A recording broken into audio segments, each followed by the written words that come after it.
If you get lost before sunset, panic is what kills the signal first. Aya learned that on the day her school trip vanished into fog. The bus stopped moving. The driver screamed once. Then the hill behind them broke open and buried the road with stone, mud, and broken trees. When Aya climbed out through the cracked rear window, she thought the others were right behind her. They weren't. The meadow was empty. Her phone had 1%, then none. No bars, no map, no blue dot, just her face in a black screen. At first she did what most people do. She walked faster, then faster again. She told herself motion meant progress. But survival class had one rule her teacher repeated until everyone laughed. If you are lost before sunset, stop walking in circles. Open ground speaks louder to rescuers than a running body. So Aya forced herself to breathe. One long breath in, one long breath out. Then she turned away from the trees and climbed toward the widest field she could see. The grass there was flat and gold, bright enough to hold a message. That was the second rule. Do not make yourself small when you need rescue. Make yourself obvious. Aya snapped dead branches from the edge of the field and dragged them one by one across the grass. Not a line. Not a pile. A giant X. Bigger than her body.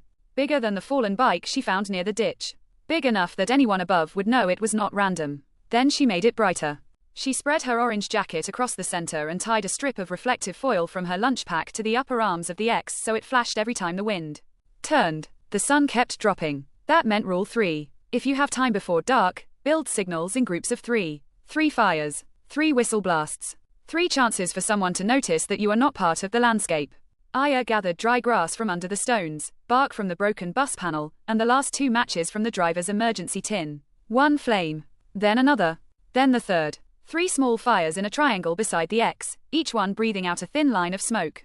When the first helicopter crossed the clouds, Aya almost ran after it. She didn't. That was the 4th rule. Do not waste energy chasing what cannot see you yet. Stay with the signal. Feed the signal. So she planted her feet, raised the whistle she kept on her school bag, and blew 3 sharp calls. 1, 2, 3. The helicopter passed once and kept going. Aya's hands shook so badly she nearly kicked apart the nearest fire. But she rebuilt the smoke, straightened the orange jacket, and stayed in the open. Minutes later, the sound came back. This time the helicopter slowed. The searchlight slid over the field, over the grass, over the broken branches. Then it stopped on the giant X. The beam found Aya in the center of her own decision. Not lucky. Visible. The rope dropped from the door, whipping in the wind. Aya stepped forward, ready to grab it. Then she looked down. Beside her footprints, fresh in the wet earth, was another trail. One set had come from the bus. The second had come from the dark side of the field. And it ended right behind her. Remember this before night finds you. Stop pacing. Reach open ground. Build 1 giant X. Signal in 3s. Episode 2 begins where the second footprints stop.